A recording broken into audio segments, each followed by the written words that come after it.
नमस्कार दोस्तों, स्वागत है आप सभी का एक और नए वीडियो में। तो दोस्तों, आज की हमारी राजनीतिक जीवन भाषण करते हुए आम्बेडकर का राजनीतिक कैरियर 1926 में शुरू हुआ और 1956 तक वो राजनीतिक क्षेत्र में विभिन्न पदों पर रहे। दिसंबर 1926 में बॉम्बे के गवर्नर ने उन्हें बॉम्बे विधान परिषद के सदस्य के रूप में नामित किया। उन्होंने अपने कर्तव्यों को गंभीरता से लिया और अक्सर आर्थिक मामलों पर भाषण दिए। वे 1936 तक बॉम्बे लेजिस्लेटिव काउंसिल के सदस्य थे। 13 अक्टूबर 1935 को आम्बेडकर को सरकारी लॉ कॉलेज का प्रधानाचार्य नियुक्त किया गया और इस पद पर उन्होंने 2 वर्षों तक कार्य किया। उन्होंने दिल्ली विश्वविद्यालय के रामजस कॉलेज के संस्थापक श्री राय केदारनाथ की मृत्यु के बाद इस कॉलेज के गवर्निंग बॉडी के अध्यक्ष के रूप में भी कार्य किया। आम्बेडकर बंबई अब मुंबई में बस गए। उन्होंने यहां एक 3 मंजिला बड़े घर राजगृह का निर्माण कराया, जिसमें उनके निजी पुस्तकालय में 50,000 से अधिक पुस्तकें थीं। तब यह दुनिया का सबसे बड़ा निजी पुस्तकालय था। इसी वर्ष 27 मई 1935 को उनकी पत्नी रमाबाई की एक लंबी बीमारी के बाद मृत्यु हो गई। रमाबाई अपनी मृत्यु से पहले तीर्थ यात्रा के लिए पंढरपुर जाना चाहती थीं, पर आम्बेडकर ने उन्हें इसकी इजाजत नहीं दी। आम्बेडकर ने कहा कि उस हिंदू तीर्थ में जहां उनको अछूत माना जाता है, जाने का कोई औचित्य नहीं है। इसके बजाय उन्होंने उनके लिए एक नया पंढरपुर बनाने की बात कही। 1936 में आम्बेडकर ने स्वतंत्र लेबर पार्टी की स्थापना की, जो 1937 में केंद्रीय विधानसभा चुनावों में 13 सीटें जीती। आम्बेडकर को बॉम्बे विधानसभा के विधायक के रूप में चुना गया था। वह 1942 तक विधानसभा के सदस्य रहे और इस दौरान उन्होंने बॉम्बे विधानसभा में विपक्ष के नेता के रूप में भी कार्य किया। इसी वर्ष आम्बेडकर ने 15 मई 1936 को अपनी पुस्तक एनिहिलेशन ऑफ कास्ट, जाति प्रथा का विनाश, प्रकाशित की, जो उनके न्यूयॉर्क में लिखे एक शोध पत्र पर आधारित थी। इस पुस्तक में आम्बेडकर ने हिंदू धार्मिक नेताओं और जाति व्यवस्था की जोरदार आलोचना की। उन्होंने अछूत समुदाय के लोगों को गांधी द्वारा रचित शब्द हरिजन पुकारने के कांग्रेस के फैसले की कड़ी निंदा की। बाद में 1955 के बीबीसी साक्षात्कार में उन्होंने गांधी पर उनके गुजराती भाषा के पत्रों में जाति व्यवस्था का समर्थन करना तथा अंग्रेजी भाषा पत्रों में जाति व्यवस्था का विरोध करने का आरोप लगाया।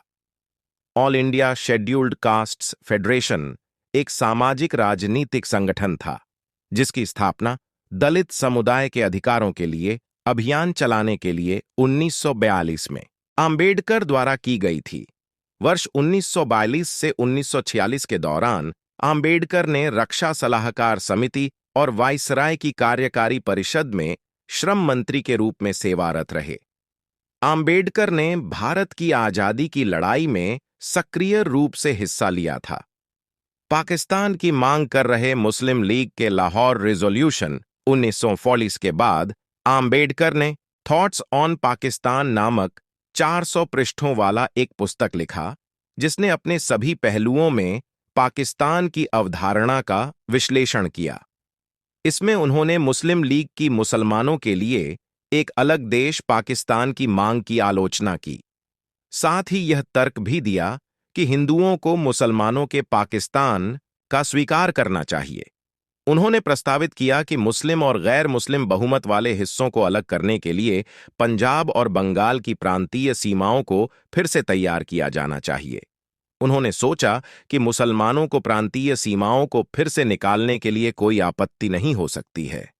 अगर उन्होंने किया तो वे काफी अपनी मांग की प्रकृति को समझ नहीं पाए।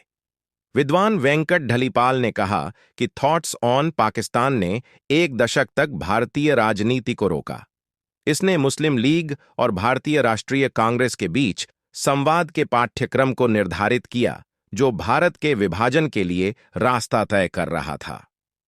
हालांकि वे मोहम्मद अली जिन्नाह और मुस्लिम लीग की विभाजनकारी सांप्रदायिक रणनीति के घोर आलोचक थे, पर उन्होंने तर्क दिया कि हिंदुओं और मुसलमानों को पृथक कर देना चाहिए और पाकिस्तान का गठन हो जाना चाहिए।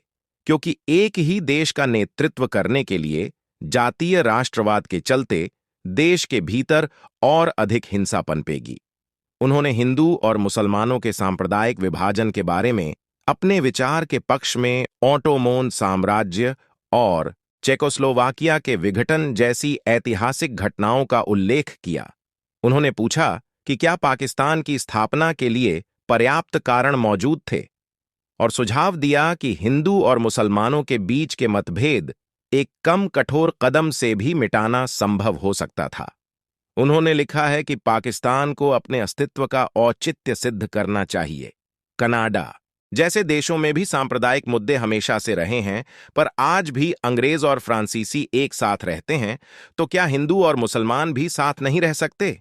उन्होंने चेताया कि दो देश बनाने के समाधान का वास्तविक क्रियान्वयन अत्यंत कठिनाई भरा होगा। विशाल जनसंख्या के स्थानांतरण के साथ सीमा विवाद की समस्या भी रहेगी। भारत की स्वतंत्रता के बाद होने वाली हिंसा को ध्यान में रखकर की गई यह भविष्यवाणी सही थी। सतन, what Congress and Gandhi have done to the untouchables?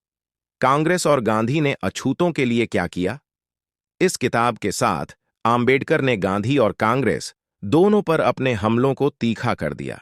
उन्होंने उन पर ढोंग करने का आरोप लगाया।